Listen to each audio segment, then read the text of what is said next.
تو دکھاوے سے کپڑے خراب نہیں ہوتے، دکھاوے سے جسم خراب نہیں ہوتا، گندا نہیں ہوتا۔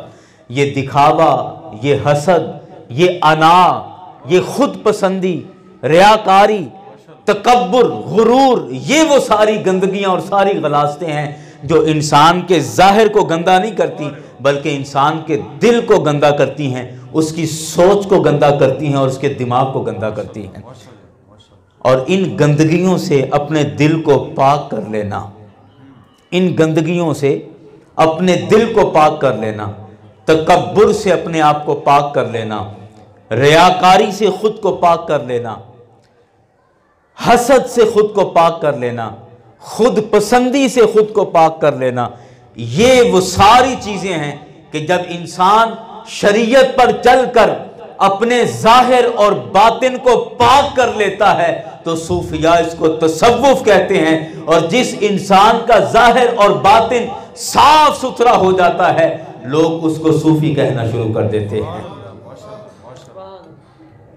کسی شاعر نے کہا کہ آج کا زمانہ ایسا عجیب زمانہ ہے کہ کہا کہ دو چار نہیں مجھ کو فقط ایک دکھا دو، دو چار نہیں مجھ کو فقط ایک دکھا دو، وہ شخص جو اندر سے بھی باہر کی طرح ہو، وہ شخص جو اندر سے بھی باہر کی طرح ہو۔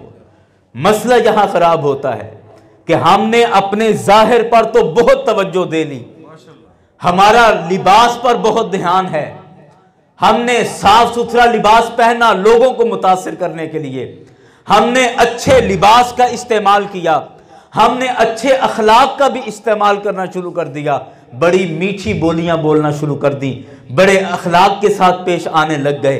ہم نے اپنے ظاہر کو صاف ستھرا کرنے کے لیے مہنگے سے مہنگے پرفیومز استعمال کیے، خوشبوئیں استعمال کی، اچھے جوتے استعمال کیے، اچھی دستاریں استعمال کی کہ ہمارا ظاہر اچھا ہو جائے، اچھے سے اچھے شیمپو اور اچھے سے اچھے صابن استعمال کیے، فیس واش استعمال کیے، نہ جانے کس کس حد تک ہم چلے گئے اپنے ظاہر کو صاف ستھرا کرنے کے لیے۔ لیکن اس ظاہر کو صاف کرنے میں ہم اتنے کھو گئے ہیں، اتنے محو ہو گئے کہ باطن کی طرف خبر نہیں رہی، باطن کی طرف توجہ نہیں رہی کہ کچھ ہمارے اندر بھی ہے کہ ہم نے اپنے اندر غلاظتوں اور گندگیوں کو اسی طرح چھپا لیا۔ ہمارے بزرگ مثال دیا کرتے تھے کہ ایک ایسا منافق آدمی کہ جس کے اندر گند بھرا ہو، جس کا دل گناہوں سے خراب ہوا ہو، جس کا دل اٹا ہو ہمیشہ گناہوں کی گرد اور دھول سے، اور وہ خود اپنے آپ کو صاف ستھرا کر کے اعلیٰ شخصیت بن کے اور اعلیٰ لباس پہن کر لوگوں میں چلتا پھرتا ہے اور مطمئن رہتا ہے کہ میں بالکل ٹھیک جا رہا ہوں۔ کہتے ہیں کہ اس بندے کی مثال ایسے ہی ہے کہ جیسے کوئی خوبصورت ریشمی غلاف کے اندر کوئی اعلیٰ چاندی کا برتن، اس میں گوبر ڈال کے اور اس کے اوپر خوبصورت ریشمی غلاف ڈال دو اور پھر کسی کو پیش کیا جائے تو وہ بندہ جس کے سامنے یہ پیش کیا جائے گا وہ ایک دفعہ دیکھ کر تو خوش ہوگا کہ اس کے اوپر ریشمی کور چڑھا ہے، ریشمی غلاف ہے، بڑی قیمتی کوئی شے ہوگی، چاندی کے برتن میں پیش کیا گیا ہے، پتہ نہیں کتنی مہنگی شے ہے، لیکن جوں ہی وہ غلاف ہٹتا ہے تو اس کی نجاست اور گندگی سامنے آ جاتی ہے، اس کو دیکھنے کو بھی جی نہیں چاہتا، انسان کی طبیعت اس سے کراہت محسوس کرتی ہے۔ یہی مثال اس بندے کی ہے کہ جس نے اپنے ظاہر کو پاک اور صاف کرنے میں ہمہ کوشش کرتا رہا لیکن اپنے دل کی طرف دھیان نہ کیا، اپنے باطن کی طرف دھیان نہ کیا، اپنے آپ کو سنوارنے کی طرف نہ لگا، تو جب تک یہ ظاہر کا غلاف اس کے اوپر چڑھا ہے اس کا کام چلتا رہے گا، اور جیسے ہی یہ غلاف ہٹا، جیسے ہی یہ پردہ ہٹا تو اس کے باطن اور اندر کی غلاظت لوگوں کو نظر آ جائے گی اور اس کا سارا کیا دھرا، سارے کا سارا اس کا معاملہ وہ دھرے کا دھرا رہ جائے گا۔ یاران گرامی، اس لیے صوفیاء انسان کے ظاہر سے زیادہ ان کے باطن پر توجہ دیتے ہیں اور اس کو بہتر سے بہتر کرنے کی کوشش کرتے ہیں۔ مضمون تھوڑا خشک ہے لیکن میں کوشش کروں گا کہ اپنے مضمون کے ساتھ انصاف کروں اور آپ کو آسان اور سلیس گفتگو کے ساتھ میں آپ تک یہ اپنی بات پہنچا دوں۔ بات آپ کو سمجھ آ رہی ہے نا؟ آگے چلیں تو تصوف کی وضاحت کیا سمجھ آئی کہ تصوف کا معنی اپنے ظاہر اور باطن کو صاف کرنا ہے، ظاہر اور باطن کو صاف کرنا ہے. اور جو لوگ یہ کام کرتے ہیں یا جن کا ظاہر اور باطن صاف ہو چکا ہے ان کو صوفی کہا جاتا ہے، ان کو صوفی کہا جاتا ہے. اب ہمارے معاشرے کا رویہ کچھ اور ہے. بڑے افسوس کی بات ہے ویسے یہ، ہمارے معاشرے کا رویہ کچھ اور ہے. ہم اس آدمی کو صوفی کہہ دیتے ہیں کہ جس نے داڑھی رکھی ہو اور چپ چاپ رہتا ہو، کسی کو کچھ کہتا نہ ہو، شریف آدمی ہو یا غریب آدمی ہو تو کہتے ہیں جو صوفی صاحب، اس کو صوفی کہہ دیتے ہیں. جیسے ہر داڑھی والے کو ہم مولوی کہہ دیتے ہیں، اسی طرح ہر شریف آدمی کو یا غریب آدمی کو بیچارے جس کے حالات خراب ہوں، مالی طور پہ جو کمزور ہو، مفلس ہو، اس کو صوفی کہہ دیتے ہیں. ہمارا یہ رویہ ہے، حالانکہ اصل بات یہ نہیں ہے.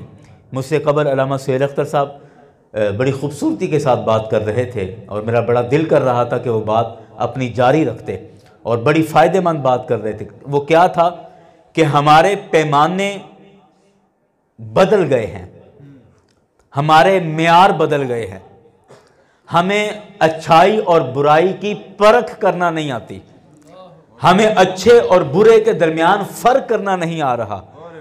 جب بھیڑیے بکری کی کھال پہن کے ہمارے درمیان آ جاتے ہیں تو ہم اسے بکری ہی سمجھتے ہیں. اس کے اندر کون سا بھیڑیا چھپا ہے یہ ہمیں پہچاننے کی نہ ضرورت محسوس کرتے ہیں نہ کوشش کرتے ہیں. اور میں اکثر یہ مثال اپنے دوستوں کے سامنے رکھتا ہوں کہ ہم نے جب اپنے بچے کو اسکول داخل کروانا ہو تو سب سے پہلے ماں باپ جا کے پورا اسکول وزٹ کرتے ہیں، کلاس روم چیک کرتے ہیں، صفائی کا کیسا انتظام ہے، ان کا ڈسپلن کیسا ہے، یہاں کا ماحول کیسا ہے، یہاں کی ٹیچرز کیسی ہیں، ان کی کوالیفیکیشن کیا ہے، تعلیم کتنی ہے، کون کون سے مضمون پڑھا رہے ہیں. یہاں ایک الف سے لے کر یا تک پوری تفصیل ہم جانچ کے اس کے بعد بڑی تگ و دو کے ساتھ مشورے کر کے پھر ہم فیصلہ کرتے ہیں کہ ہم نے کون سے اسکول میں بچہ بھیجنا ہے. ایسا ہی ہے نا جی. لیکن جب ہم نے اپنے بچے کی تعلیم کی ذمہ داری کسی کو دینی ہو اس پر اتنی جانچ پڑتال کرتے ہیں، لیکن ہم نے جب اپنے ایمان کسی کے سپرد کرنے ہوں، جب اپنے ایمان کی ذمہ داری کسی کو دینی ہو تو وہاں ہم ذرا بھی غور نہیں کرتے ہیں.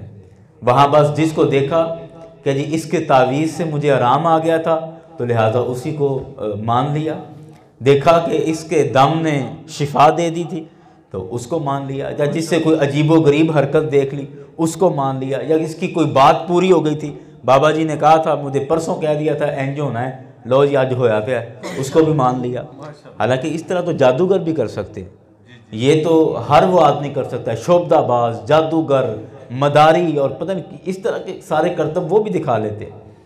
اللہ اکبر اللہ اکبر. ہم پہچان کرنا بھول گئے کہ ولی کی پہچان کیا ہے، صوفی کی پہچان کیا ہے، تصوف کیا ہے.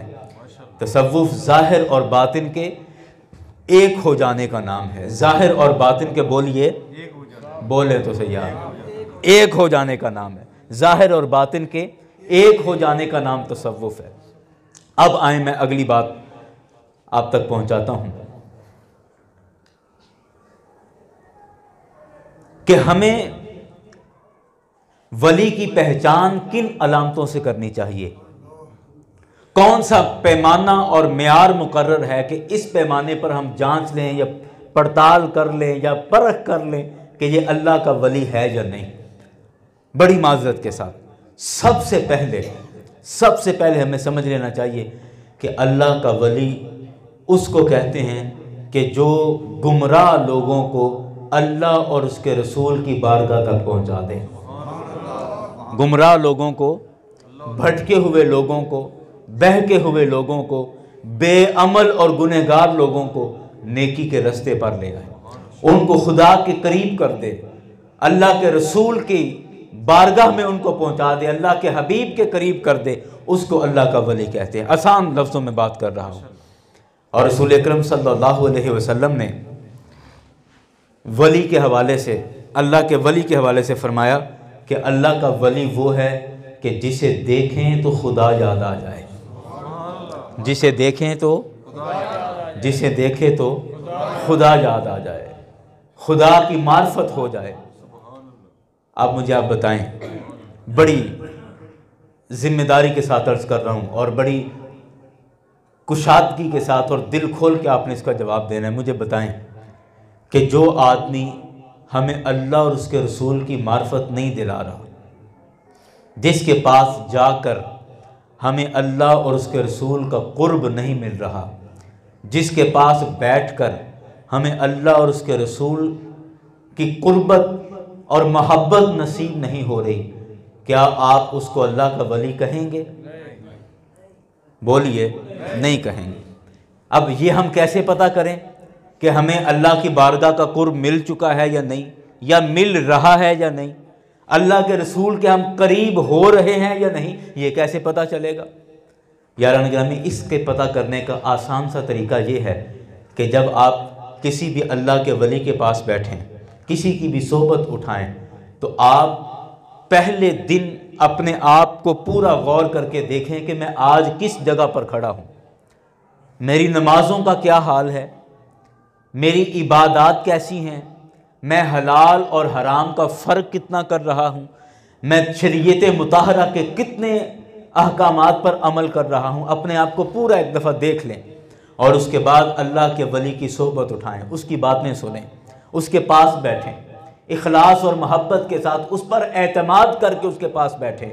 اور اگر آپ پہلے دن سے آپ فرق میں ہیں، پہلے دن جو آپ کی پوزیشن تھی اس سے فرق میں آ گئے، آہستہ آہستہ نماز کی طرف آنے لگ گئے ہیں، آپ اگر آہستہ آہستہ عبادت کی طرف آنے لگ گئے ہیں، آپ کے اندر بہت ساری برائیاں آہستہ آہستہ ختم ہونے لگ گئی ہیں، تو آپ سمجھ جائیں کہ میں جس کے پاس بیٹھ رہا ہوں یہ اللہ کا ولی ہے، اور اس کی صحبت کو لازم پکڑ لیں، کبھی بھی اسے پیچھے نہ ہٹیں۔ اور آپ اگر پہلے سے زیادہ نیک ہوتے جا رہے ہیں اور برائی چھوڑتے چلے جا رہے ہیں اور نیکی اپناتے چلے جا رہے ہیں، تو آپ سمجھ لیں کہ میں اللہ اور اس کے رسول کے قریب ہوتا چلا جا رہا ہوں۔ اسی جگہ پر آپ کو یہ نعمت نصیب ہے، یہ نعمت بولیے۔ اچھا، ہمارے ہاں اللہ کا ولی اس کو سمجھتے ہیں کہ جس کو کسی آستانے کی باقاعدہ خلافت ہو۔ ہم سمجھتے ہیں جی یہ پیر صاحب ہے، کیونکہ اس کے پاس یہ گدی ہے، یہ جان نشین ہے یا سجادہ نشین ہے، تو لہٰذا جو سجادہ نشین ہے وہ اللہ کا ولی ہے۔ ہمارے یہ بھی ایک غلط فہمی ہے، یہ بھی ایک بولیے غلط فہمی ہے، بڑی معذرت کے ساتھ یہ بھی ایک غلط فہمی ہے۔ اللہ کا ولی سجادگی ملنے سے ولایت کا کوئی تعلق نہیں ہے، سجادگی ملنے سے، سجادہ نشین ہونے سے، گدی نشین ہونے سے ولایت کا کوئی تعلق نہیں ہے۔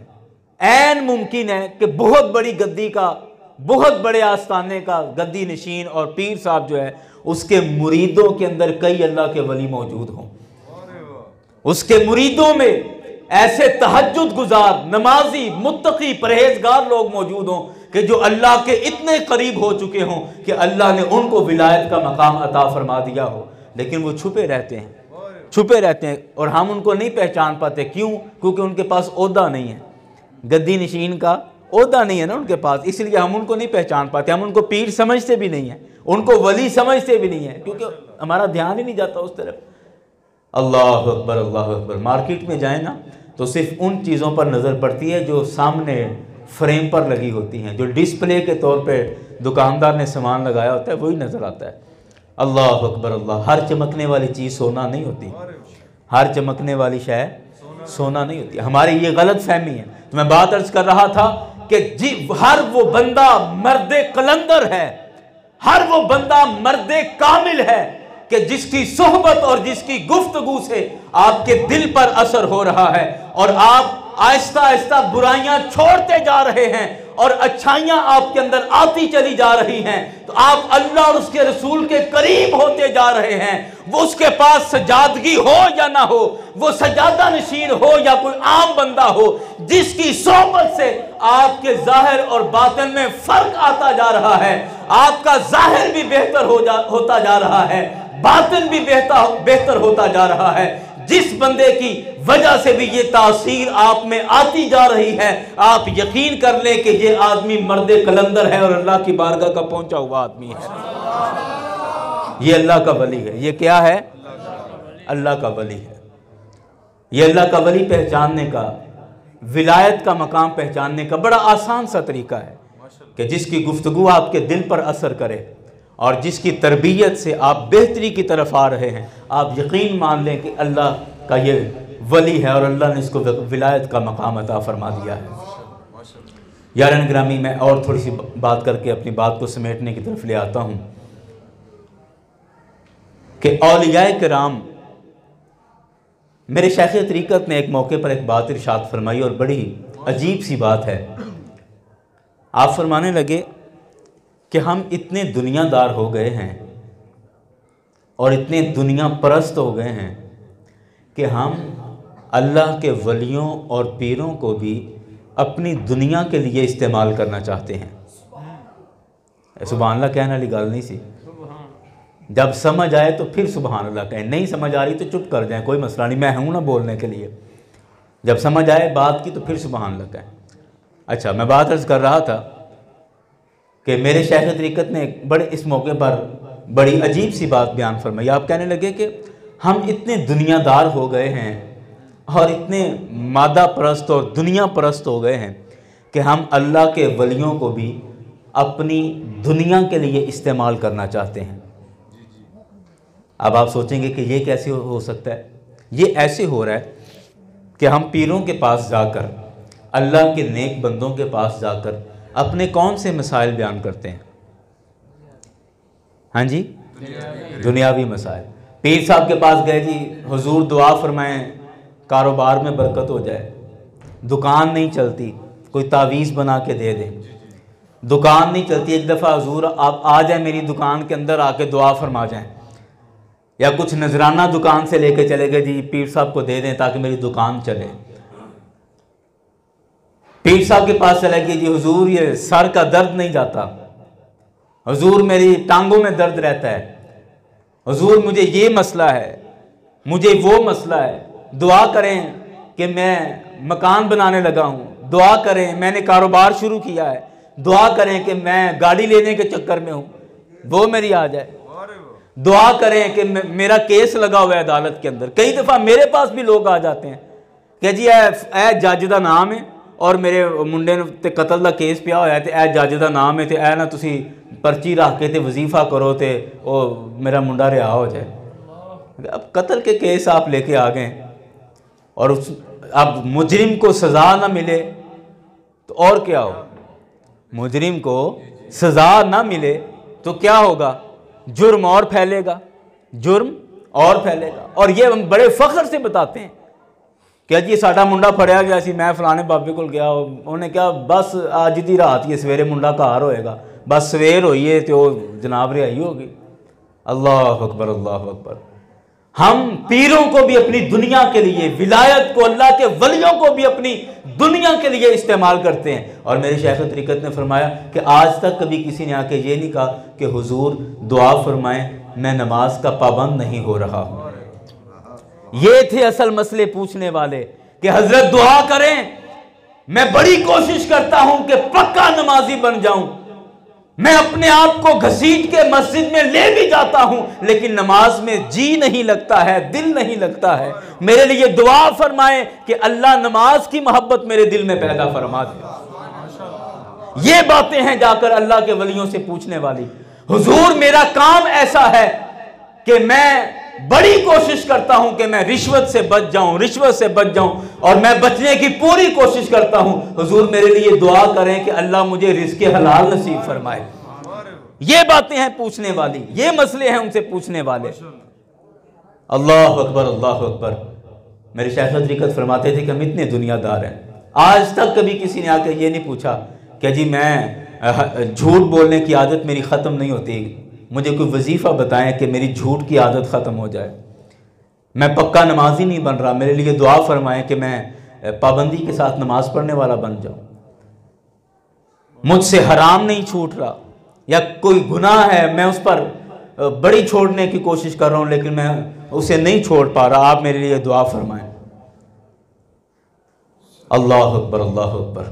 یاران گرامی، صوفی اور تصوف اور صوفیاء اور اللہ کے ولی، یہ اصل میں ہمارے ظاہر اور باطن کو بہتر کرنے کے لیے، ظاہر اور باطن کی اصلاح کے لیے ہے۔ اور میں آپ سے آخر میں یہی گزارش کروں گا کہ جہاں بھی آپ کی روحانی وابستگی ہے، آپ جس بھی آستانے پر وابستہ ہیں، آپ وہاں دیکھیں، یہ آپ کا حق ہے کہ آپ وہاں پر دیکھیں کہ کیا یہاں مجھے فائدہ ہو رہا ہے، کہ میرے ظاہر اور باطن کی طہارت اور پاکیزگی مجھے نصیب ہو رہی ہے۔ اگر تو نصیب ہو رہی ہے تو اس آستانے سے مضبوطی کے ساتھ جڑے رہیں، اس آستانے سے مضبوطی کے ساتھ جڑے رہیں۔ اور اگر ایسا کچھ نہیں ہے، صرف لنگر شنگر کے چکر میں اور صرف نظر نیاز کے چکر میں، تو پھر خدا کے لیے اپنا وقت ضائع نہ کریں، خدا کے لیے اپنا وقت ضائع نہ کریں۔ کسی ایسے مرد کامل کو تلاش کریں، کسی ایسے مرد حق کو تلاش کریں کہ جو آپ کے ظاہر کو بھی صاف کر دے اور آپ کے باطن کو بھی صاف کر دے۔ اللہ اکبر، اللہ اکبر۔ یاران گرامی، میں آخر میں بات کو سمیٹتے ہوئے یہ گزارش کرنا چاہوں گا کہ اللہ کے ولیوں اور صوفیاء کے حوالے سے کئی طرح کے اعتراضات ہمارے ذہن میں آتے ہیں۔ بعض لوگ کہتے ہیں جی رسول اکرم صلی اللہ علیہ وسلم کے زمانے میں تو تصوف نہیں تھا، صحابہ کرام کے دور میں تو نہیں تھا۔ صحابہ کرام کس کے بیعت ہوتے تھے؟ تابعین کے زمانے میں تو یہ صوفیزم اور یہ تصوف نہیں تھا، وہ کن کے بیعت ہوتے تھے؟ تو یاران گرامی، میں اس حوالے سے گزارش کروں گا کہ جتنے بھی صحابی ہیں، جتنے بھی صحابہ ہیں، وہ سب کے سب رسول اکرم صلی اللہ علیہ وسلم کے ہاتھوں پر بیعت تھے، سرکار کے ہاتھ پر بیعت تھے۔ اور بیعت اصل میں کیا ہے؟ بیعت اصل میں وعدہ ہے، یا دوسرے لفظوں میں نوجوان بچے بیٹھے ہیں کہ یہ ایک ایڈمیشن فارم ہے، داخلہ فارم ہے، کہ جو آپ داخلہ فارم ایک طرح سے فل کر دیتے ہیں کسی سکول میں داخلہ لینے کے لیے، کسی کالج میں داخلہ لینے کے لیے۔ تو بیعت کیا ہے؟ یہ دراصل یہ ایک وعدہ ہے کہ آپ اپنے ذہن میں جس کو اللہ کا نیک اور کامل بندہ سمجھتے ہیں، آپ اس کے ہاتھوں میں ہاتھ دے کر وعدہ کرتے ہیں اور اپنے سابقہ گناہوں پر توبہ کر لیتے ہیں کہ جی آپ اللہ کے نیک بندے ہیں، میں آپ کو گواہ بنا کر آپ سے وعدہ کرتا ہوں کہ میں اپنے پچھلے سارے گناہوں پر توبہ کرتا ہوں اور وعدہ کرتا ہوں کہ آئندہ میں گناہ نہیں کروں گا، اور جس طرح آپ میری تربیت فرمائیں گے میں اس کے مطابق عمل کرتے ہوئے نیکی کے راستے پر چلتا رہوں گا۔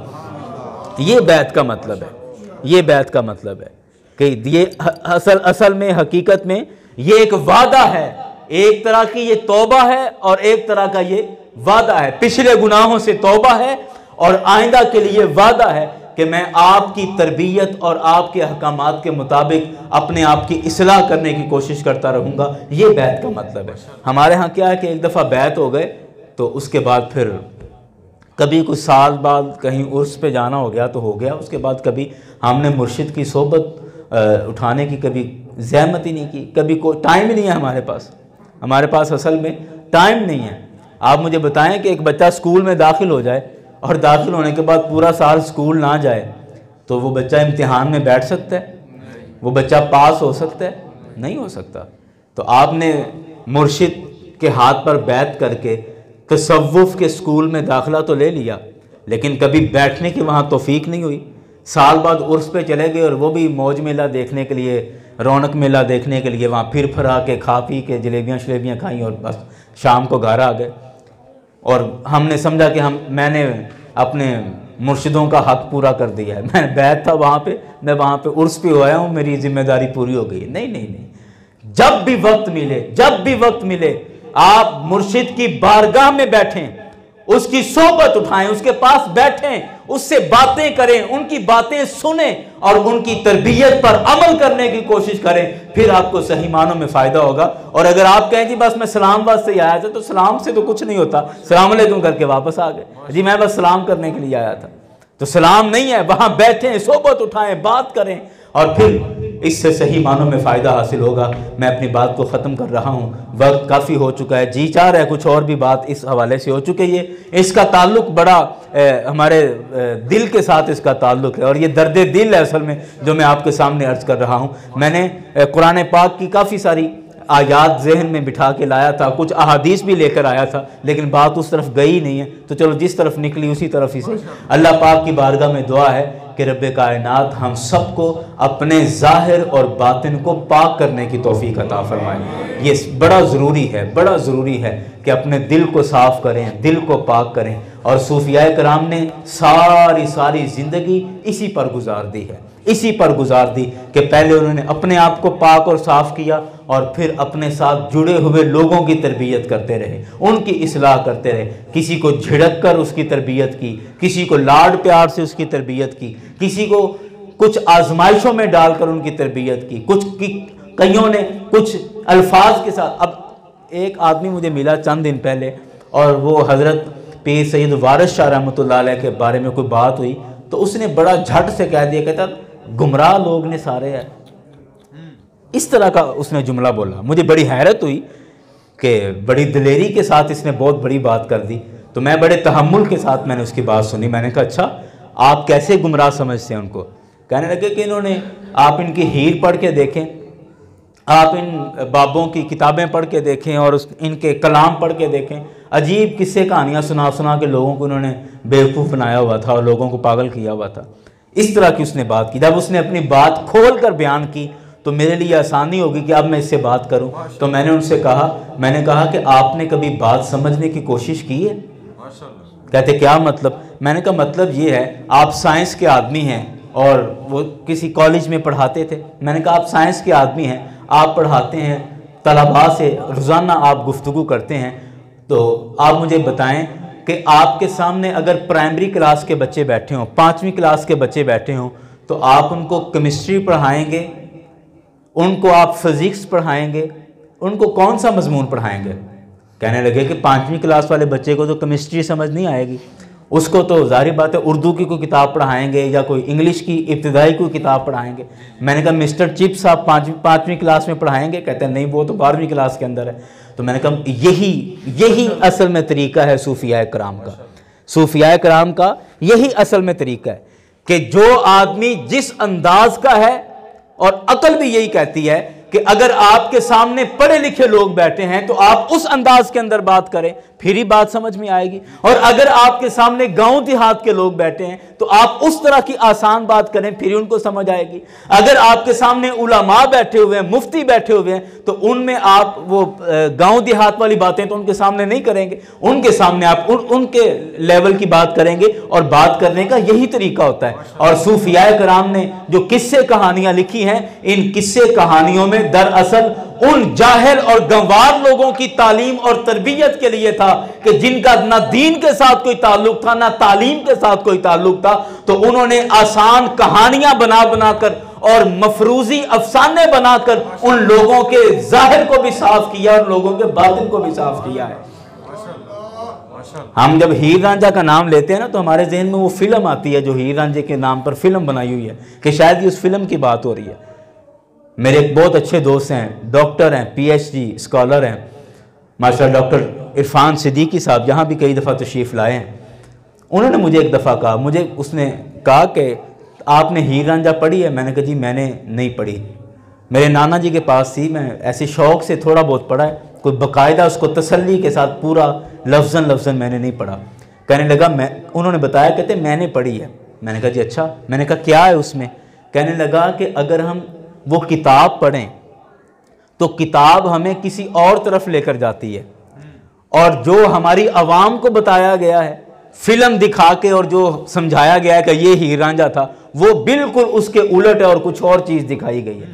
ہمارے لوگوں کو کچھ اور دکھایا گیا جبکہ حقیقت میں وہ کچھ اور ہے۔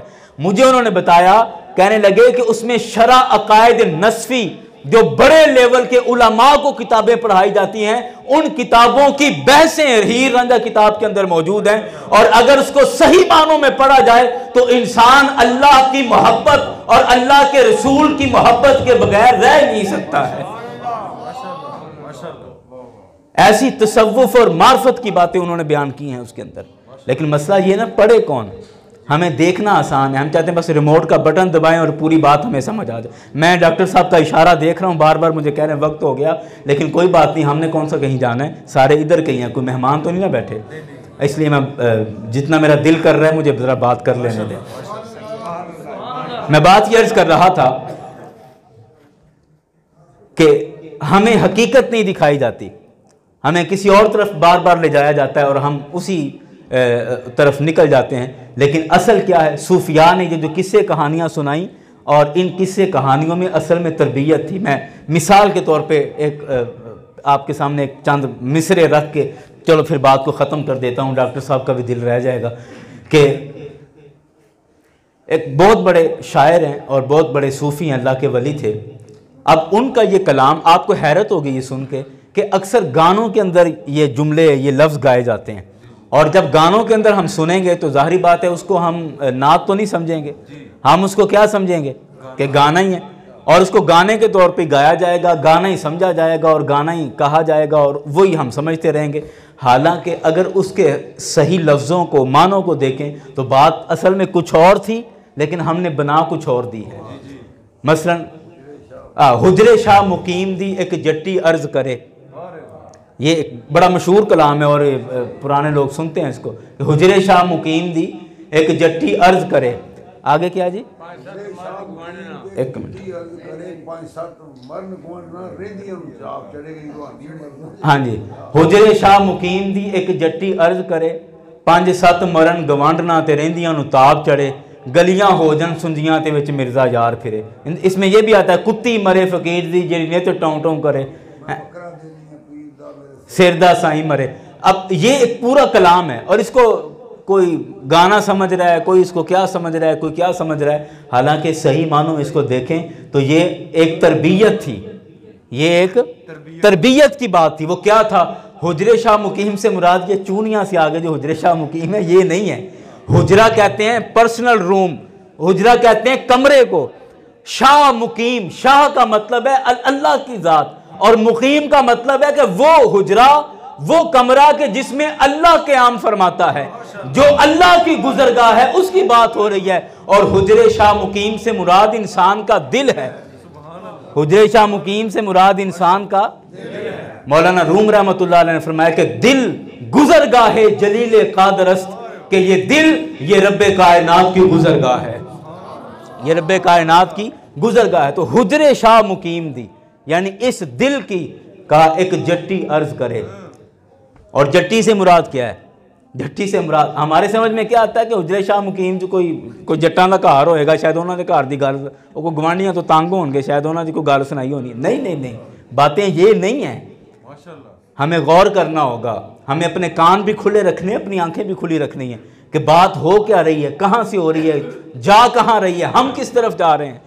حجرہ شاہ مقیم دی ایک جٹی عرض کرے کہ اس دل کی جٹی سے مراد روح ہے, کہ انسان کی جو روح ہے, اس دل کے اندر جو روح آباد ہے, وہ روح اللہ کی بارگاہ میں عرض کرتی ہے, وہ روح اللہ کی بارگاہ میں یہ دعا کرتی ہے. اور دعا کیا کرتی ہے کہ 5-7 مرن گوانڈنا تے رہندیاں نو تاب چڑھے. اب 5-7 سے کیا مراد ہے, گوانڈنوں سے کیا مراد ہے, ہمسائیوں سے کیا مراد ہے؟ رسول اکرم صلی اللہ علیہ وسلم کی حدیث ہے, امام بخاری نے اس حدیث کو نقل فرمایا کہ میرے کریم آقا نے فرمایا کہ گناہ کبیرہ کی تعداد 7 ہے. گناہ کبیرہ کتنے ہیں بولیں؟ 7. گناہ کبیرہ کتنے ہیں؟ 7 گناہ کبیرہ. اور گناہ صغیرہ جو چھوٹے گناہ ہیں وہ بے شمار ہیں.